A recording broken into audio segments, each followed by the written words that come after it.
They forced her to marry a dead man, then she revealed his shocking past and destroyed them. The compound was alive, with whispers that cut sharper than the morning wind, sweeping across the village of Odamar.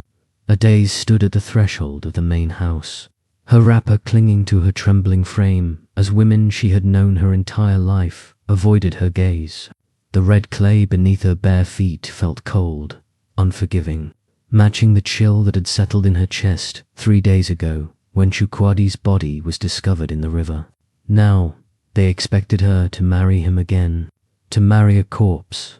Obiora emerged from the shadows of the veranda, his presence commanding immediate silence. The village elder carried himself with the authority of generations, his grey-streaked beard catching the early light. His eyes, dark as palm wine, left too long in the sun, fixed on Adaze with an intensity that made her skin prickle. He had been Chukwuadi's uncle, the man who had arranged their marriage 6 months ago, and now he was the architect of this new horror. The ancestors demand respect, Obiora announced, his voice carrying across the compound where nearly 50 villagers had gathered. Chukwudi died before the marriage was consummated, before an heir could be conceived. Our tradition is clear. His wife must undergo the ghost marriage ceremony, must bear a child through his brother to preserve his lineage. Adi's stomach turned. She had heard of such practices, whispered about in hushed tones, but never imagined she would be subjected to this archaic ritual. Her own mother stood among the crowd, tears streaming down her weathered face, powerless against the weight of tradition that crushed them both. The educated part of Ades, the part that had spent 3 years in Lagos studying accounting before her father's debts forced her home and into this arranged marriage, screamed in rebellion. But the village girl who understood the price of defiance remained silent. I loved my husband, Adaze finally spoke, her voice steadier than she felt. But this practice, forcing a widow to sleep with her dead husband's brother, it is not love, it is not honor, it is slavery dressed in traditions, clothing. Gasps rippled through the crowd. Women clutched their wrappers tighter. Men shifted uncomfortably. No one challenged Obiora, not in Odamar, not when he controlled the land, the resources, and through them, everyone's survival. Obiora's laugh was dry, humorless. You speak of love. You were married to Chukwudi for 6 months and barely knew him. He provided for you, gave you status, and in return, you owe his memory a son. This is not negotiable, child. Tomorrow at dawn, the ceremony will proceed. Chukwudi's younger brother, Emeka, will perform his duty. You will conceive, or you will be cast out with nothing. Your family's debt to mine will triple, and your mother will work in my palm oil processing plant until her bones turn to dust. The threat hung in the air like smoke. Adaze felt the trap closing around her, each word an iron bar in an invisible cage. Her mind raced, searching for escape routes that did not exist. She thought of Chukwudi, the quiet man who had been her husband. They had shared a home, but never really shared their lives. He left before dawn for the trading post and returned after dark, smelling of river water and secrets. In 6 months of marriage, she had learned nothing about him except that he feared something, and that fear had followed him into whatever darkness claimed him 3 nights ago. May I at least prepare his body properly? Adaze asked, a desperate plan forming in her mind. As his wife, let me perform the final washing. Let me honor him before this ceremony you demand. Obiora studied her, suspicion flickering across his features. But tradition also demanded certain rights for widows, and he could not be seen violating all customs while claiming to uphold others. After a long moment, he nodded curtly. You have until sunset. The women will accompany you. Do not think to run, Adaze. There is nowhere in this region where my reach does not extend. As the crowd dispersed, Adaze felt a small hand slip into hers. Her younger cousin, NCM, barely 16, squeezed her fingers in solidarity. The gesture nearly broke Adi's carefully maintained composure. She had to be strong. She had to be smart. Because somewhere in the mystery of Chukwudi's death lay her only path to freedom, and she had less than 24 hours to find it. The preparation room was dim and smelled of camphor and herbs. Chukwudi's body lay on a wooden platform, wrapped in white cloth that revealed only his face. In death, he looked younger than his 28 years, almost peaceful. Adaze dismissed the other women with promises of needing private time for prayers. Alone with her dead husband, she finally allowed herself to breathe. "What were you hiding?" she whispered, carefully unwrapping the cloth. "What got you killed?" She had watched enough to know that men did not simply drown in rivers they had navigated their entire lives. Chukwudi had been a strong swimmer, cautious and calculated. As she examined his body, she noticed what the hurried burial preparations had missed. Bruises on his wrists, deep and finger-shaped. Marks on his neck that suggested strangulation before drowning. This was no accident. This was murder, and she was being rushed into a ceremony designed to silence questions and erase evidence.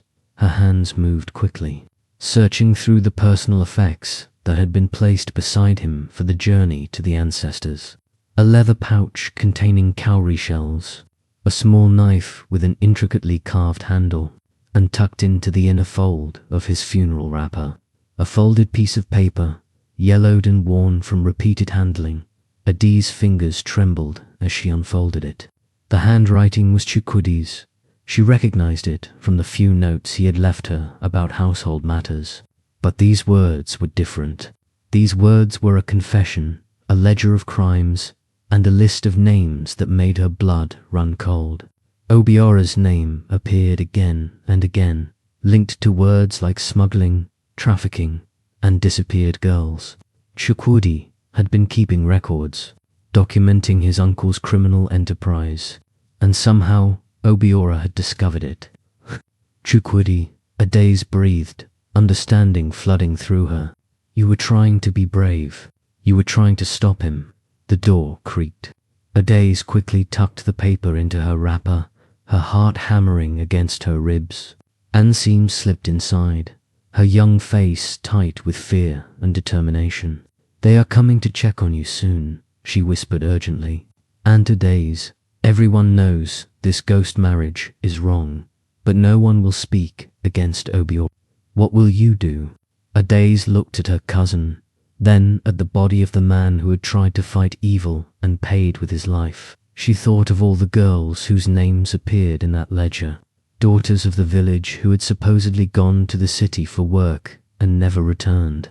She thought of her own mother's suffering, of every woman in Odumare who lived under Obiora's shadow. "I am going to finish what Chukwudi started," she said quietly, "but I need your help, and we have to be very, very careful. Are you willing to risk everything?" Enkem's answer was immediate, her young voice carrying the steel of those who have nothing left to lose. Yes. Outside, the sun climbed higher, marking time toward a ceremony that would never happen, because Adaze had just decided to burn down the entire structure of lies and power that had killed her husband and enslaved her village. Tomorrow at dawn, there would be a revelation, but it would not be the one Obiora expected. She folded Chukwudi's hands across his chest, a promise forming in her heart. She would give him justice. She would give them all justice. And she would make sure that the ghost marriage ceremony became Obiora's final performance before his empire of shadows crumbled into dust. The afternoon sun cast long shadows across Adi's small room as she sat on the edge of her sleeping mat. Chukwudi's confession burning like coal against her skin where she had hidden it beneath her wrapper. Enkem sat beside her, eyes wide as Adaze carefully unfolded the paper again, reading it more thoroughly now that they had privacy. The words painted a picture far darker than she had imagined during her 6 months in this compound. "Listen carefully," Adaze whispered, her finger tracing down the list. Chukwudi documented everything. Girls taken under the pretense of city employment, payments from traders at the border, Obiora's connections with corrupt officials who look the other way. And here, Nsim, this is what matters most.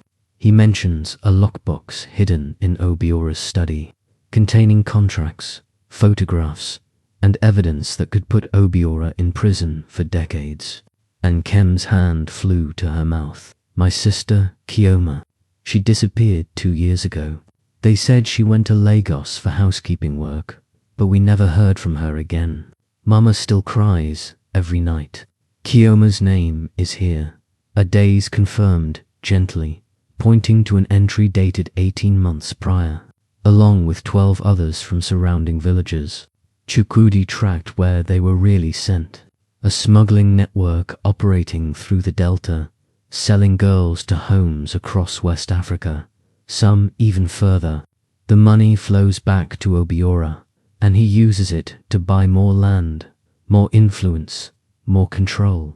The rage that filled Nkem's young face was terrible and righteous. We have to expose him. We have to make everyone see what he truly is. We will, Adaze promised, but we must be strategic. Obiora has spent decades building his power. The police chief is his cousin. The local magistrate owes him money.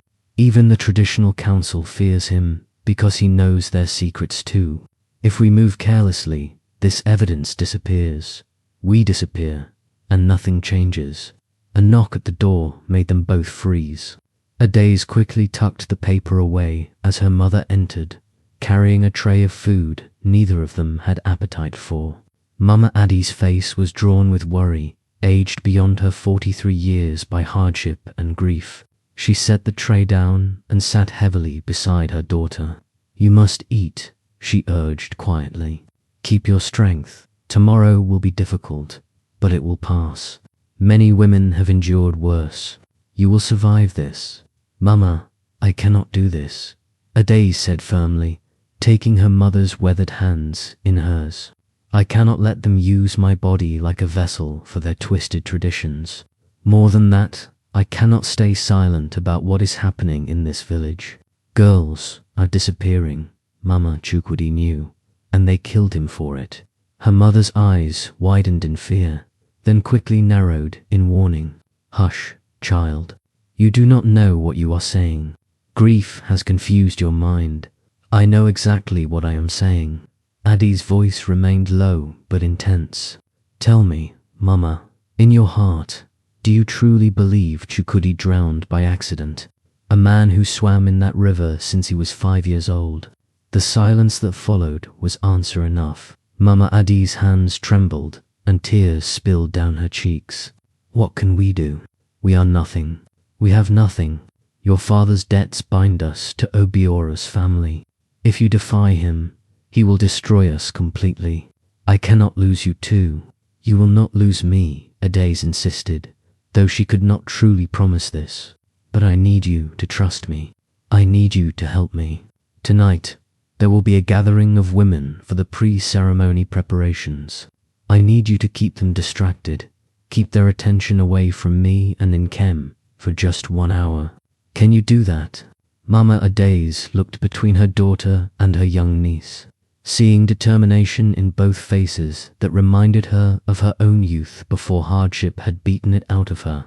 A long moment passed as she wrestled with fear and hope, duty and love. Finally, she nodded slowly. 1 hour, she agreed. But promise me you will be careful. Promise me you will not throw your life away for revenge. This is not revenge, Mama. This is justice. There is a difference. After her mother left, Adaze and Nkem spent the remaining afternoon hours planning with the precision of generals before battle. They needed access to Obiora's study in the main house. They needed to retrieve that lockbox. And they needed witnesses who could not be silenced or bought. The challenge was enormous, but Adaze had learned something important in her months of observing this compound.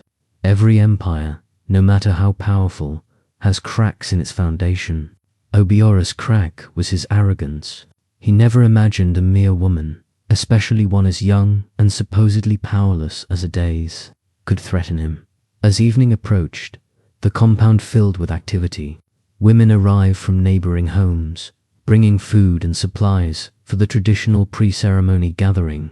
The air buzzed with gossip and speculation, voices mixing together in a symphony of curiosity and judgment.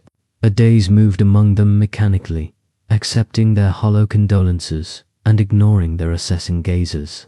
She wore the mask of a defeated widow perfectly, shoulders slumped, eyes downcast, voice barely audible. Let them think her broken. Let them underestimate her. It would make what came next even more satisfying. Obiora himself appeared briefly, surveying the gathering with the satisfaction of a man who believed he controlled every outcome. He caught Adi's eye and nodded approvingly at her submissive posture.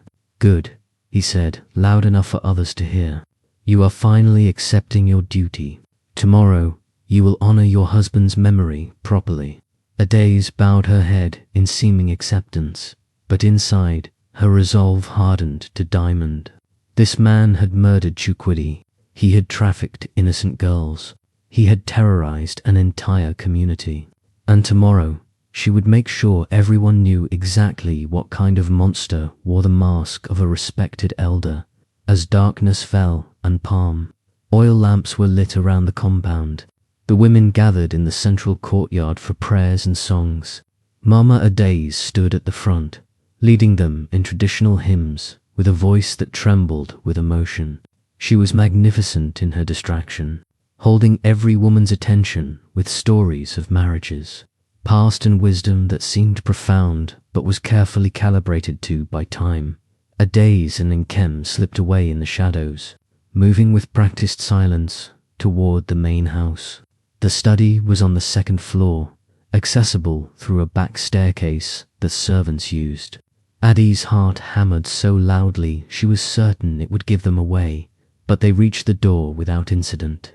It was locked, as expected, but Nkem produced a hairpin with a conspiratorial smile.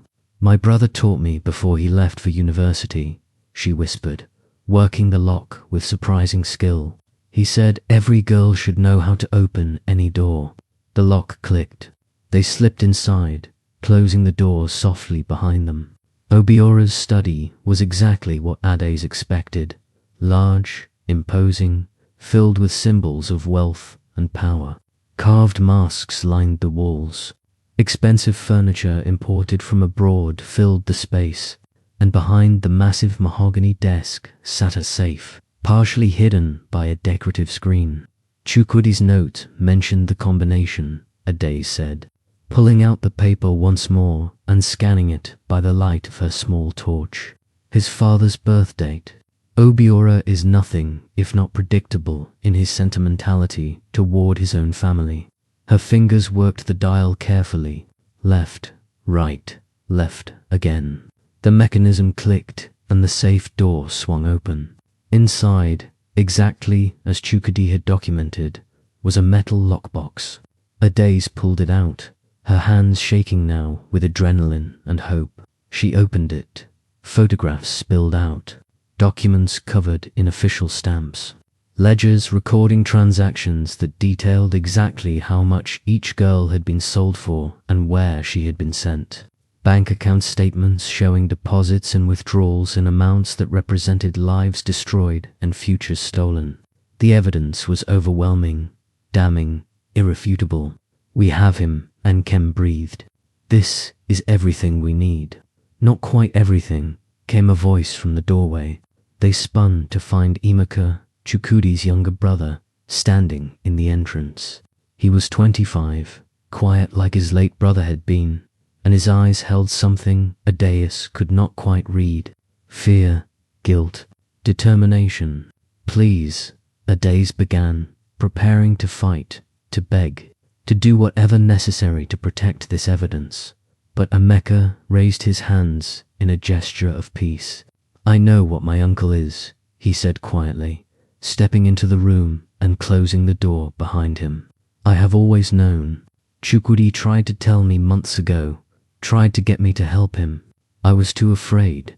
And now my brother is dead because I was a coward. I will not make that mistake again. Whatever you are planning, I want to help." Adaze studied his face, searching for deception and finding only desperate sincerity. Tomorrow, she said slowly, during the ceremony, there will be witnesses, not just from our village, but from surrounding areas. Obiora has invited other elders to watch, to validate the ritual. He wants an audience for his power. We will give him an audience, but not for the ceremony he planned.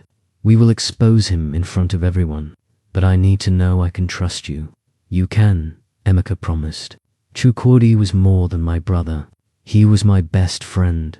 I failed him once. I will not fail him again, and I will not let Obiora use you the way he has used so many others. Outside, Mama Adi's voice rose in song, signaling that their hour was nearly up. They had the evidence. They had an unexpected ally, and they had less than 12 hours to finalize a plan that would either free them all or destroy them completely. Adaze looked at the lockbox in her hands, at Ensium's fierce young face, at Emeka's determined expression. This was no longer just about saving herself. This was about saving every girl whose name appeared in those ledgers, about honoring Chukwudi's courage, about breaking a cycle of abuse that had persisted for far too long. Tomorrow, she said firmly, we end this. All of it. Dawn arrived with a heaviness that seemed to press against Addie's chest as she lay on her sleeping mat. The lockbox hidden beneath a loose floorboard she had discovered years ago during her first night in this compound. Sleep had been impossible. Her mind raced with scenarios, possibilities, dangers. Every sound made her startle, expecting Obiora's men to burst through her door, having somehow discovered what she and her allies had done. But the morning came quietly, almost mockingly peaceful. The ceremony was scheduled for noon, when the sun would stand directly overhead, symbolizing the full light of ancestral witness. Obiora had spared no expense, turning what should have been a solemn, private ritual into a grand display of his authority. Adaze could hear preparations outside, drums being positioned, canopies being erected, voices calling out instructions. The entire village and beyond would be watching. It was exactly what she needed. NKEM arrived with water for bathing, her young face drawn with exhaustion and anxiety. Did you sleep at all? She whispered as she set down the basin. No. You. No. NCM managed a weak smile. Mama Adaze spent the night praying. She knows something is planned, even if she does not know exactly what. I think she is preparing herself for the worst. Addie's heart ached for her mother, for the impossible position she had placed her in. But there was no other way forward. She had spent half the night reviewing the evidence, memorizing names and dates, preparing herself for the confrontation that would come. The other half she had spent writing letters, carefully documenting everything in her own words, creating multiple copies that Emeka would help distribute to newspapers in the state capital, to human rights organizations, to anyone who might listen if their immediate plan failed. Is Emeka ready? Adaze asked quietly.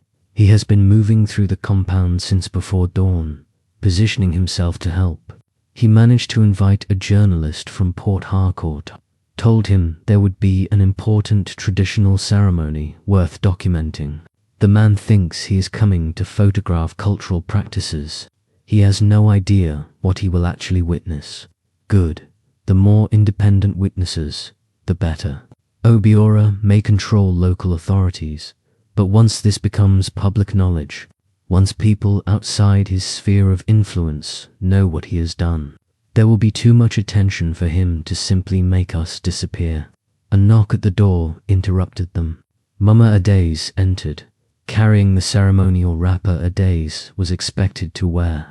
The fabric was beautiful, rich indigo patterns symbolizing fertility and continuity, completely at odds with the horror it represented. Mama Adi's hands shook as she held it out. It is time to prepare you, she said, her voice barely steady. The women are gathering to help with the ritual bathing and dressing.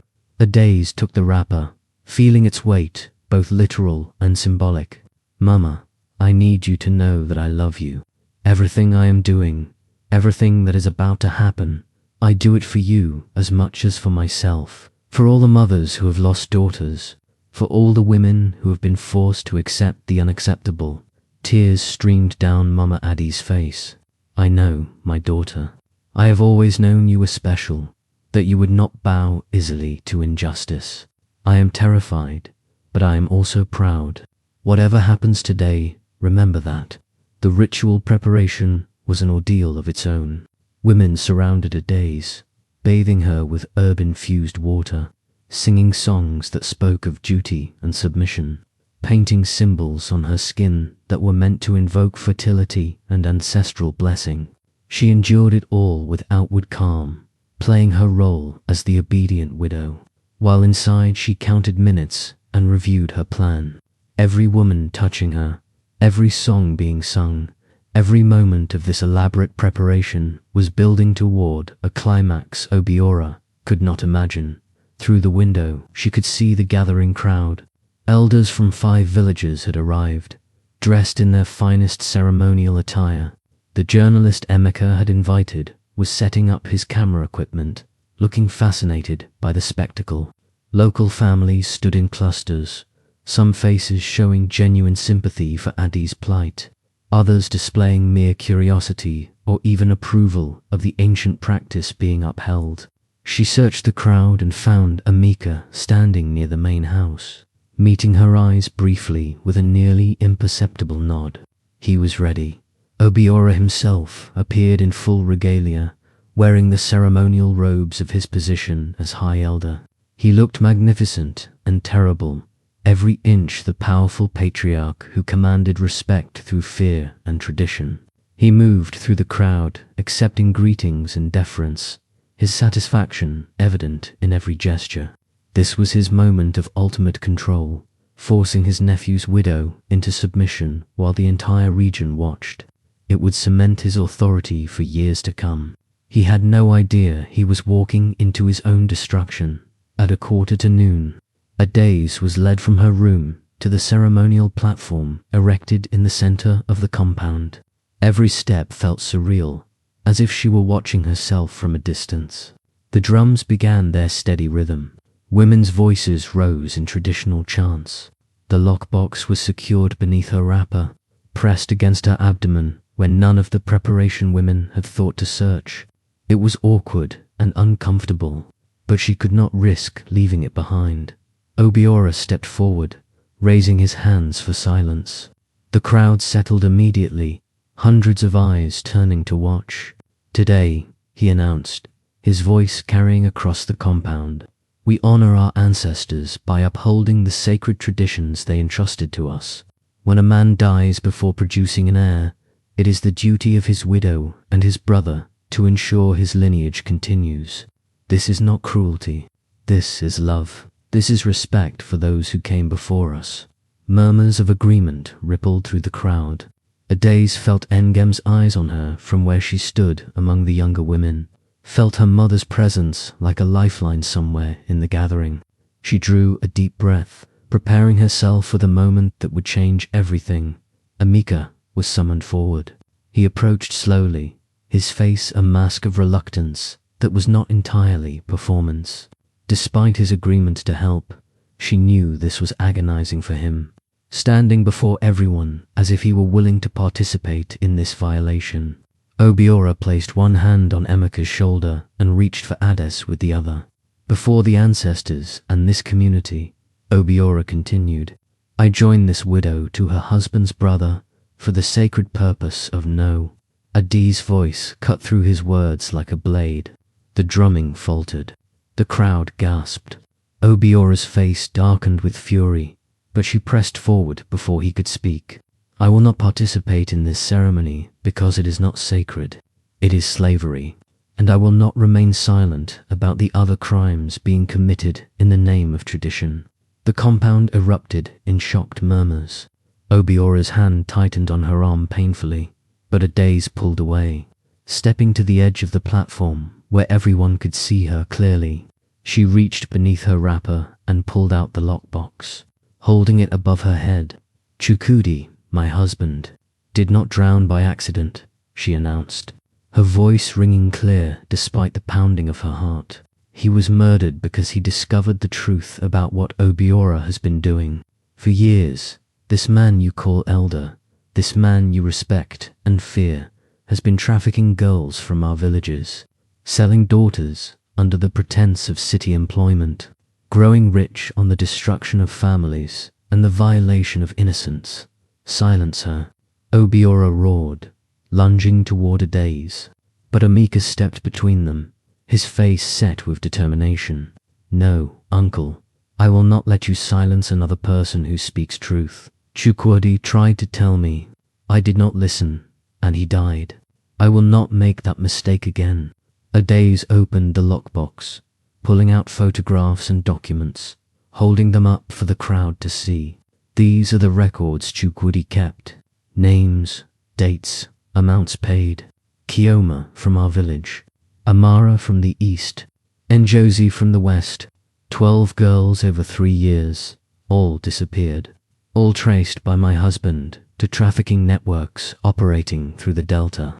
And here are the bank records showing payments flowing to Obiora's accounts.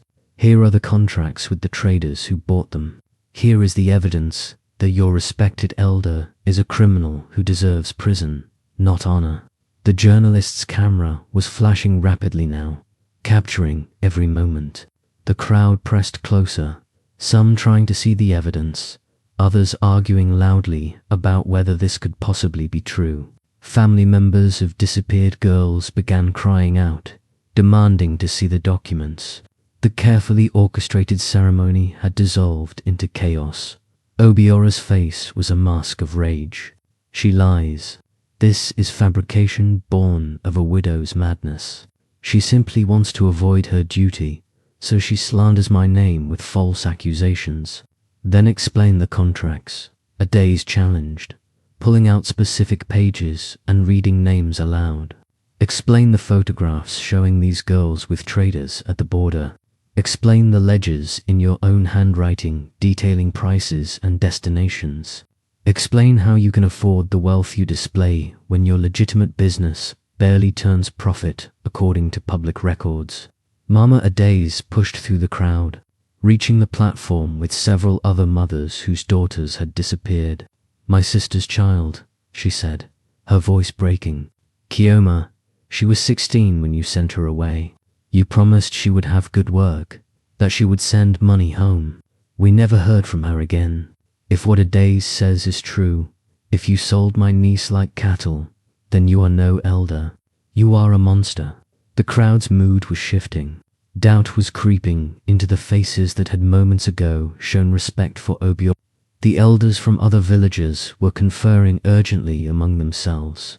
This was precisely the kind of scandal that could bring government investigation, media attention, and the end of their comfortable arrangements. They began to distance themselves physically from Obiora, their calculations turning cold and practical. I have distributed copies of all this evidence, Emeka announced, to newspapers, to police in the state capital, to human rights organizations. By tonight, this will be national news. Uncle, you can try to silence us, but you cannot silence everyone. Your reign of terror ends today. Obiora looked around wildly, seeing his power crumbling in real time. His eyes landed back on Adaze with murderous hatred. You stupid girl. You think you have one? You think exposing me will save you? I will destroy you. I will destroy your entire family. You will do nothing, Adaze interrupted coldly, because everyone is watching now. The journalist has recorded everything. The evidence is documented and distributed. The mothers of your victims are here demanding justice. You are finished, Obiora. And the ghost marriage ceremony you planned to use to humiliate me has instead become the stage for your final performance. Tomorrow, you will not be an elder. You will be a prisoner. The compound descended into controlled chaos as village security men, those not directly in Obiora's pocket, moved to detain him while the situation was assessed. The journalist from Port Harcourt was conducting rapid interviews, his camera capturing the tears of mothers, the anger of fathers, the shock of community members who had trusted a predator. Adaze remained on the platform, trembling now that adrenaline was fading, watching as the world she knew restructured itself around this revelation. Obiora had not gone quietly. It took 4 men to restrain him as he raged, alternating between denials and threats, his carefully constructed dignity shattering into something ugly and desperate. "You are all fools," he screamed at the crowd. "This village survives because of me, my money, my connections, my authority. Without me, you are nothing. I am the one who keeps the government from seizing your lands. I am the one who brings development. These girls, they were nothing, just poor families with too many mouths to feed. I gave them value. I gave them purpose." The admission hung in the air, damning in its honesty. Even those who might have defended him fell silent, realizing he had just confessed to everything Adaze had accused him of. The journalist's camera captured it all. The moment when arrogance and rage stripped away the final pretense of respectability.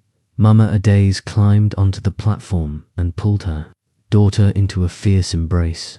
"You did it," she whispered, her body shaking with sobs. "My brave, brilliant daughter. You did what none of us had the courage to do." And Kem joined them, wrapping her young arms around both women. Around them, the compound continued its transformation. Women who had prepared this ceremony to facilitate an injustice now helped dismantle the decorations, their faces showing shame and determination in equal measure. Men who had stood silent while girls disappeared now spoke urgently about forming a community watch, about ensuring such things never happened again, about reclaiming their village from the corruption that had rotted it from within. Emeka approached the platform, his face exhausted but relieved. "The police from the state capital are coming. The real police, not the local ones Obiora controls." The journalist called his editor, "And they are sending a team.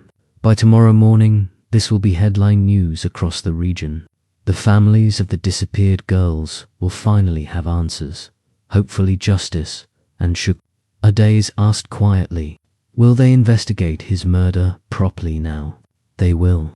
I have already spoken to the medical examiner about re-examining his body. The bruising you noticed, the evidence of strangulation, it should be documented. With Obiora's arrest, people who were too afraid to speak before may come forward with information." Emeka's eyes filled with tears. "My brother died trying to do the right thing. The least we can do is make sure his death means something." As the afternoon wore on, the compound became a focal point of activity that had nothing to do with the ceremony it had been prepared for. State police arrived in 3 vehicles, their presence immediately changing the dynamic. These officers were not local, not corrupted by Obiora's influence, and they treated the case with the seriousness it deserved. Adaze spent hours giving her statement, showing them the evidence, walking them through Chukwudi's documentation. The lockbox was logged as evidence, photographed extensively, each document carefully preserved. Other families began arriving, drawn by word spreading through the villages. Parents of girls who had disappeared came seeking information, their faces showing the complex mixture of hope that their daughters might still be alive somewhere and dread at learning what had really happened to them. Adaze met with them when she could, sharing what Chukwudi's records revealed, offering what comfort was possible when comfort felt impossible. Some girls had been sold to homes in neighboring countries. Others had ended up in brothels along the coast. A few, the records suggested, had tried to escape and been sold again to worse situations. The full scope of Obiora's operation was emerging, and it was worse than anyone had imagined. One mother in particular stayed in Adi's memory. Her name was Mama Ngozi, and her daughter had been the first girl to disappear under Obiora's scheme nearly 4 years ago. "I knew," she said quietly, sitting beside Adaze in what had been the ceremonial area. "In my heart, I knew something was wrong." Ngozi wrote 1 letter a month after leaving, saying how wonderful the city was, how kind her employers were. Then nothing. For 3 years, nothing. And everyone said that is just how it is when girls go to the city. They forget their families. They become too proud to write. But a mother knows. A mother feels when her child is suffering. I am so sorry, Adaze said, taking the older woman's hand. Chukwudi's records show Ngozi was sold to a home in Benin Republic. There is an address, a name of the family who bought her. The police say they will work with international authorities to try to find her, to bring her home. Mama Ngozi wept openly, not bothering to hide her tears. Thank you. Thank you for being brave when the rest of us were cowards. Thank you for caring about girls you never knew. Thank you for honoring your husband's courage.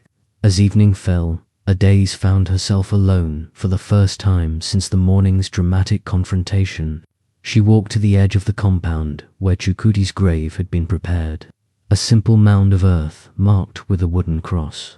Tomorrow he would be properly buried, but tonight she needed to speak to him, to tell him what his sacrifice had accomplished. They arrested him, she said quietly, kneeling beside the grave. Obiora is in custody, and the evidence you gathered is being used to build a case that will put him away for the rest of his life. The girls you tried to save, we are finding them now. Some of them will come home. Not all, but some. And the ones who cannot come home will at least know that someone cared, that someone fought for them. The wind rustled through the palm trees, carrying the scent of evening fires and cooking food. Life continuing despite trauma, despite revelation, despite everything that had changed in a single day. I am sorry I did not know you better, Adaze continued. Sorry we did not have the chance to be true partners. You deserved better than an arranged marriage to a woman who was essentially a stranger. But I hope, wherever you are, you know that I see you now. I see your courage, your integrity, your determination to do what was right even when it cost you everything. You were a good man, Chukwudi, and I promise I will make sure everyone knows it. She stayed there until full darkness fell, until her mother came to find her and gently lead her back to the house. The compound was quiet now, most visitors having returned to their villages with promises to return for the formal proceedings. Inside, Mama Adaze had prepared a simple meal, and for the first time in days, Adaze felt genuinely hungry. What happens now? Nkem asked as they ate together, the 3 women who had orchestrated a revolution over bitter leaf soup and pounded yam. The trial will take months, Adaze replied. The police say cases like this are complicated, especially with international trafficking involved. But the evidence is strong, and Obiora's confession this afternoon, caught on camera, makes conviction likely. More importantly, the publicity will force the government to investigate how this happened, how one man could operate such a network for so long without detection. There will be changes, policies, protections, and you. Mama Adaze asked quietly, what will you do, my daughter? Adaze had been thinking about this question all evening. I will testify, obviously. I will help the families of the disappeared girls however I can.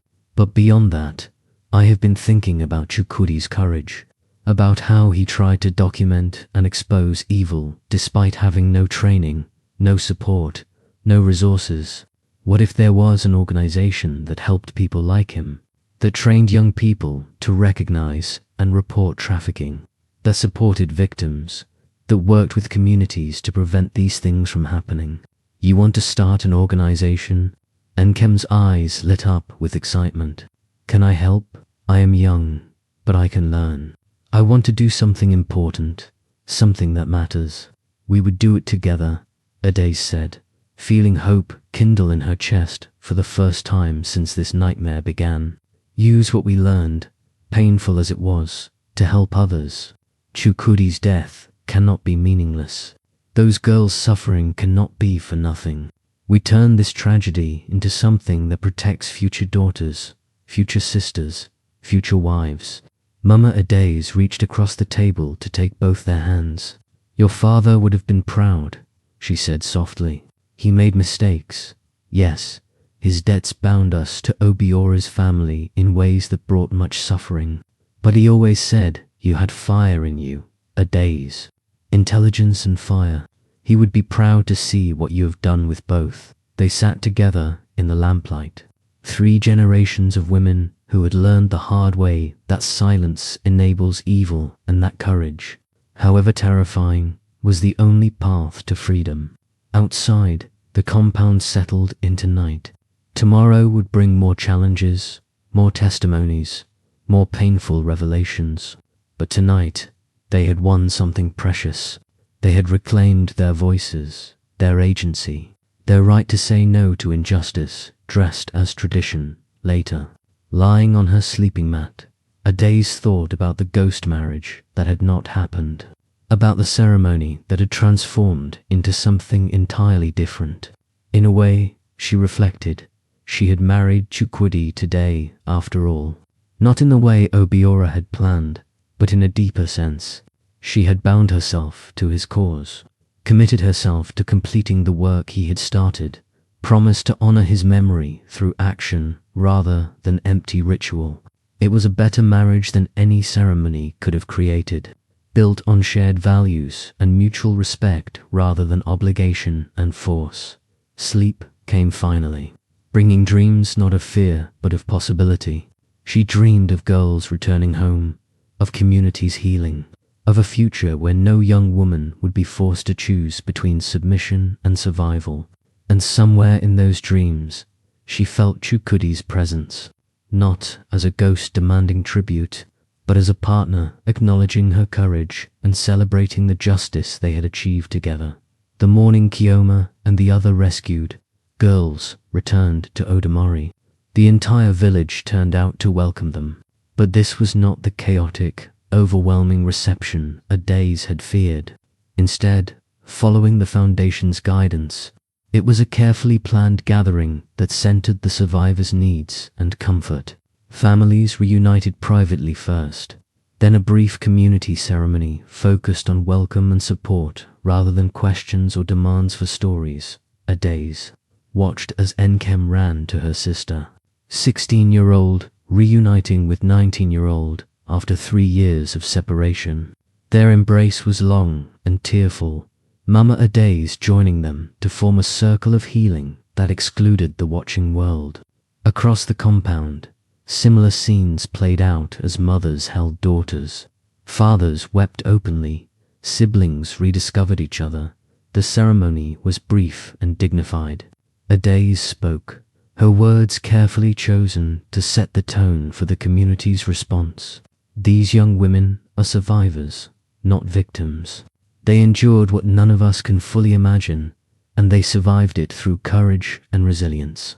Our role now is not to demand their stories or to define them by their trauma. Our role is to support their healing, respect their privacy, and ensure they have every resource they need to rebuild their lives on their own terms. We welcome them home, not with pity, but with respect and solidarity. Emeka spoke next, his voice thick with emotion as he acknowledged his family's role in their suffering and his commitment to making amends through the Foundation's work. My uncle's crimes cannot be undone. The time you lost, the pain you endured, cannot be erased. But I promise you that the work my brother started and that Adaze continues will ensure that other girls are protected, that trafficking networks are dismantled, that justice is pursued relentlessly.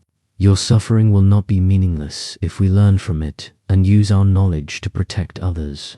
In the weeks that followed, the Foundation became a hub of activity and healing.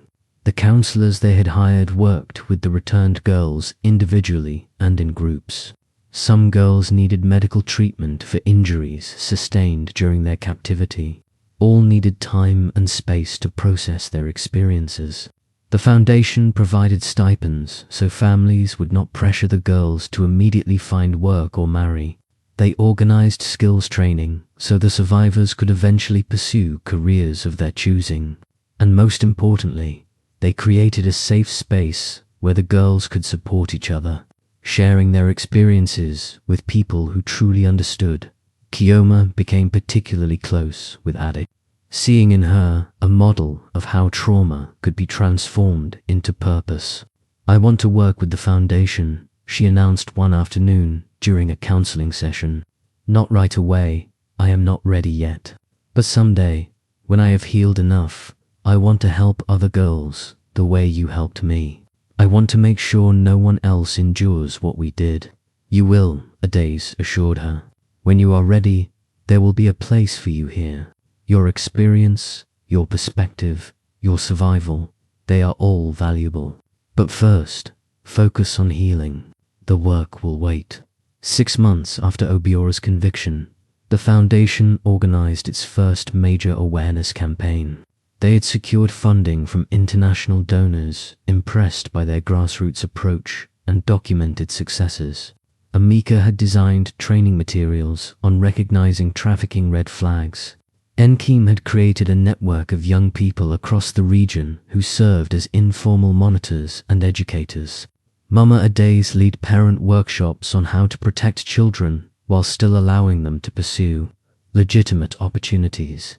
The campaign launch was held at the state capitol, with government officials, NGO representatives, and journalists in attendance. Ades stood at the podium, more comfortable now with public speaking, but still feeling the weight of responsibility each time she represented the foundation and the people it served. "1 year ago," she began, "I was forced to confront an impossible situation. My husband had been murdered, and his killer wanted to complete my subjugation through a ritual designed to erase my autonomy and silence. Any questions about how he died, I could have submitted. Many women before me did, and I do not judge them. The forces arrayed against us are powerful, and the costs of resistance are real." She paused, looking out at the audience. "But I had something those women perhaps did not have. I had evidence of crimes so terrible that exposing them became more important than my personal safety. I had allies who found courage when it mattered most. And I had the example of my husband, who chose integrity over survival and paid the ultimate price for that choice. The Chukudi Memorial Foundation exists because one man decided to document evil instead of ignoring it, and because a community decided to face uncomfortable truths instead of maintaining comfortable lies. We have rescued 17 girls in the past 6 months. We have provided training to over 500 young people on how to recognize and report trafficking. We have worked with law enforcement to arrest 12 recruiters and traffickers. But our most important achievement is this: we have started a conversation about how traditions can be weaponized, how silence enables abuse, and how ordinary people can become extraordinary agents of change when they decide that enough is enough. The applause was thunderous, but Ades remained focused on the work ahead. After the ceremony, she met privately with government officials about policy reforms that would strengthen anti-trafficking laws and improve support for survivors. She connected with other organizations doing similar work, building networks and sharing strategies. She gave interviews to journalists who would carry the message to new audiences. Every action was deliberate, every effort aimed at systemic change that would outlast any individual. That evening, exhausted but satisfied, Ades returned to Adu. The compound looked different now, transformed by time and truth. Obiora's main house had been seized by the government as proceeds of crime, with plans to convert it into a community center and shelter for at-risk youth. The ceremonial platform where Ades had exposed Obiora's crimes had been dismantled, its materials recycled into construction projects that served the village's genuine needs. She walked to Chukwidi's grave, as had become her custom, sitting beside it as the sun set. His burial site was well tended now, with flowers that community members regularly replaced, and a proper stone marker that read, Chukwudi Okafor, beloved son, courageous truffler, catalyst for change. We did it, she said softly. The foundation is growing. The girls are coming home. The community is healing. Your uncle will spend the rest of his life in prison, and the networks he built are being dismantled piece by piece. You started something that will save hundreds, maybe thousands of girls over the coming years. I hope, wherever you are, you know that your death was not in vain.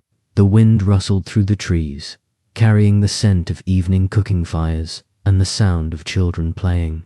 Life continuing, healing, growing. Adaze thought about the ghost marriage that had never happened, about how she had been expected to become a vessel for someone else's agenda, silenced and subjugated. Instead, she had become a voice for the voiceless, an advocate for the vulnerable, a force that even powerful men now had to reckon with. Her phone buzzed with a message from Emeka. New girl rescued in Abuja, 17 years old. Said she saw our flyer and called the hotline. Police intercepted before she was moved across the border. That is 18. 18 lives saved. 18 families reunited or spared the agony of loss. 18 futures reclaimed from darkness. And the work was just beginning. As darkness fell, Adaze stood and placed a hand on Chukwidi's marker. "Thank you," she whispered, "for choosing courage, for documenting the truth, for starting a fight that I am proud to continue. We were married for such a short time, but our partnership has produced something far more lasting than any child could be. We have birthed hope, justice, and change. And I promise you, I will keep fighting until every girl is safe, every trafficker is imprisoned, and every community understands that protecting our children is not a luxury but a sacred duty." She walked back toward the compound where Mama Adaze was, preparing dinner, and Nkem was reviewing files for tomorrow's outreach session. The foundation's small office glowed with lamplight, a beacon in the growing darkness. Inside those walls, plans were being made, strategies developed, lives saved one phone call at a time. Adaze paused at the threshold, looking back once more at the compound that had nearly been her prison but had instead become the birthplace of her purpose.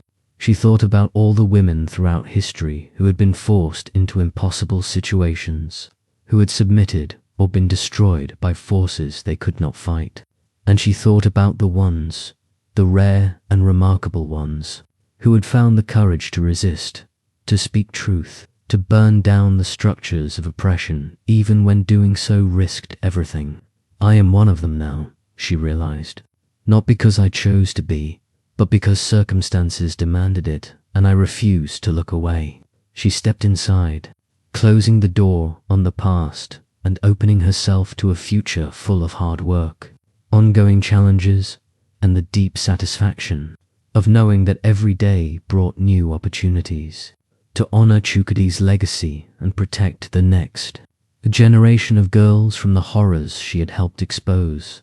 The ghost marriage had never happened, but in its place, something far more powerful had been born, a movement, a foundation, a community committed to justice, and a young woman who had discovered that her greatest strength lay not in submission but in the stubborn, courageous refusal to let evil triumph unchallenged outside. The stars emerged in the African sky, ancient and unchanging, bearing witness to human stories of suffering and redemption, of loss and renewal, of death transformed into purpose. And in a small village in Nigeria, in a compound once dominated by fear, hope had taken root and was growing stronger every day.